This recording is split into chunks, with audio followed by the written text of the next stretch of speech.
Over 1,500 years after the fall of Rome, we remain fascinated with the history of what might have been the greatest civilization the world has ever known. From their system of government and laws, to their engineering feats, such as the system of roads that connected the empire, to their aqueducts that brought fresh, cool water to their crowded cities, the culture of ancient Rome continues to affect our everyday lives in countless ways.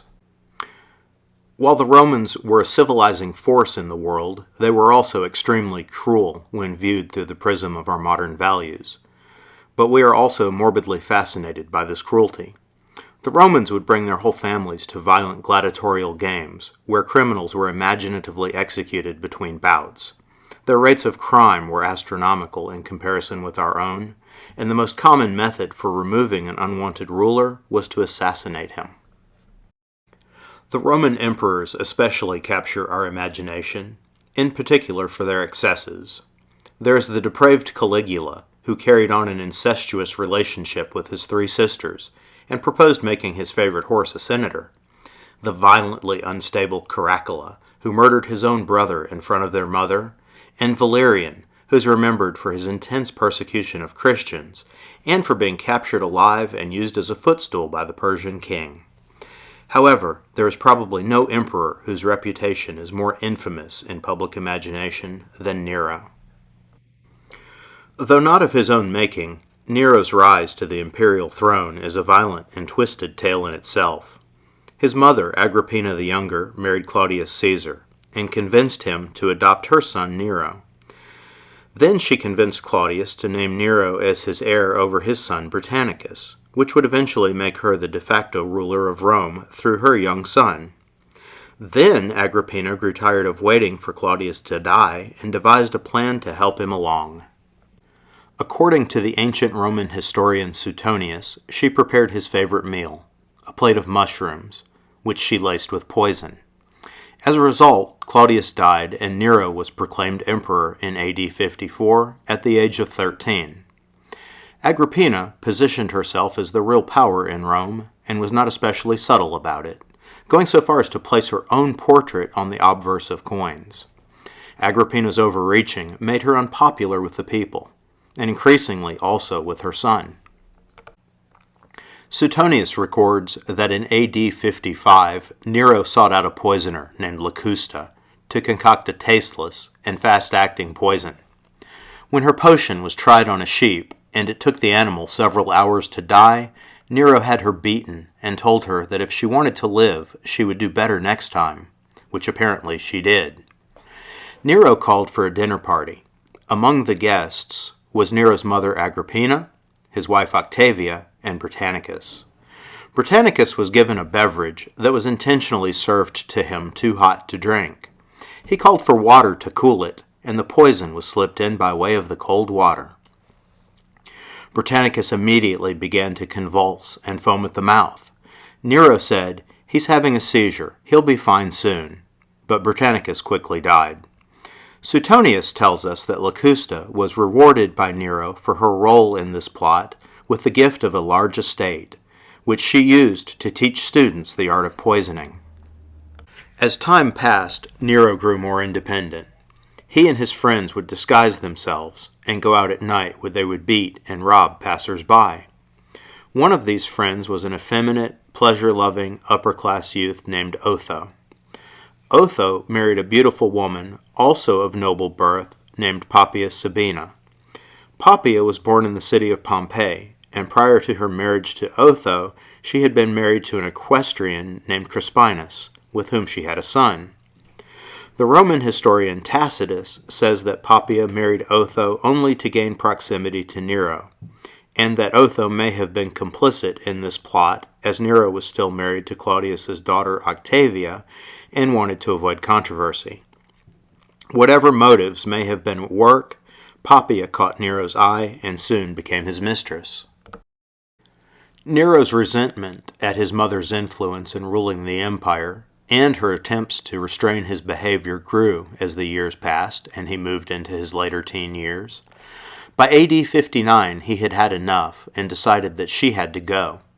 He ordered a ship built that was designed to collapse and drown her. When this plot failed and she made it to shore alive, she fled to her nearby villa as it was nighttime. When he was notified of this the following day, Nero panicked and sent 3 assassins to her house to kill her. As Nero's infatuation with Poppaea grew, so did his hatred for his wife Octavia. In AD 62, Poppaea became pregnant, and in part due to her prompting, Nero decided to end his marriage to Octavia. He accused her of having an affair, divorced her, and had her banished to the small island of Pandatria. Octavia was popular with the Roman people, who protested in the streets and tore down statues of Poppaea. Nero responded to the protests by sending soldiers to the island. When they arrived, a few days after Octavia herself, they killed her on his orders. Nero now felt he was free to do as he liked without any restraint in his way. He married Poppaea 12 days after the death of Octavia, and on 21 January AD 63 she gave birth to Nero's daughter Claudia Augusta, but the baby only survived for 4 months. In AD 64, Nero took part in a marriage ceremony to a former slave named Pythagoras. In this marriage, Nero played the part of the bride. It was joked at the time that Nero was at once the husband of Poppaea and the wife of Pythagoras. In AD 64, a great fire broke out in Rome and destroyed large parts of the city.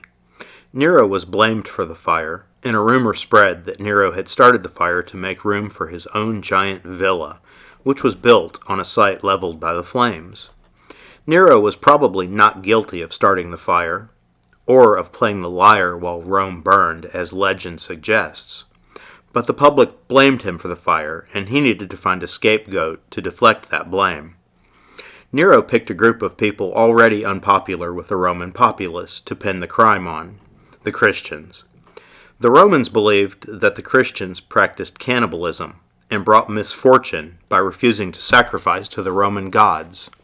Nero persecuted them by feeding them to wild beasts in the arena, having them crucified, and having them covered in tar and tied to posts, to be used as human torches to illuminate his gardens at night.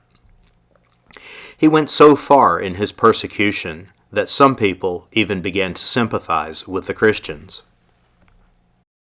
By AD 65, Poppaea was pregnant again, but Nero devoted his time to singing and attending chariot races, both of which were pastimes that he was obsessed with.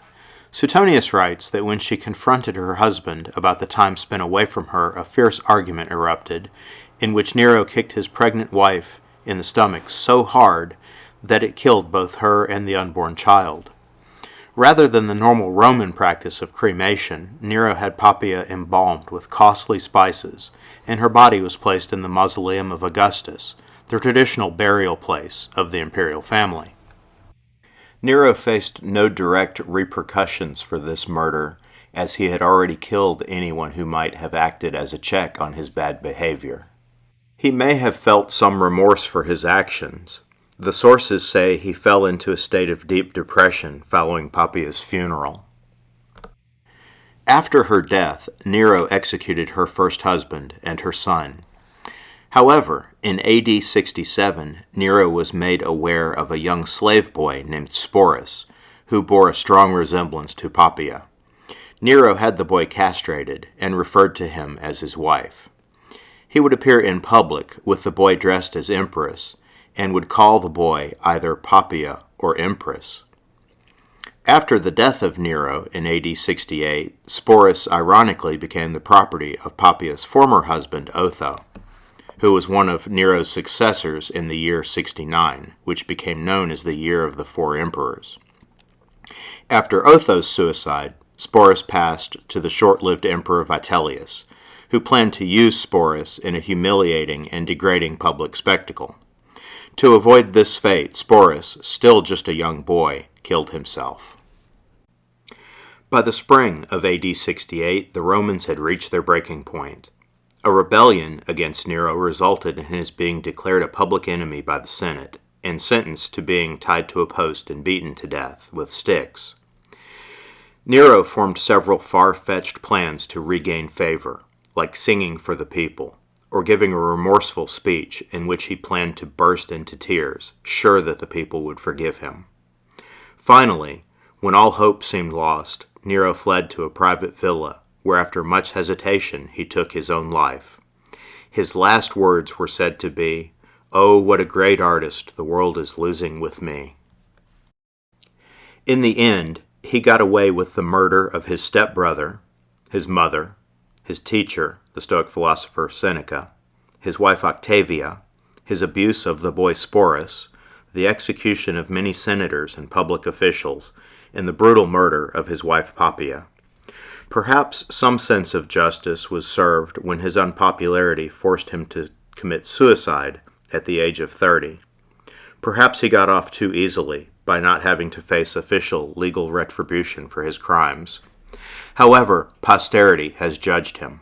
Today, the name Nero remains a byword for an evil tyrant. If you enjoyed this video, please hit the like button and subscribe. That way you'll be the first to know when new videos come out. Thank you for watching.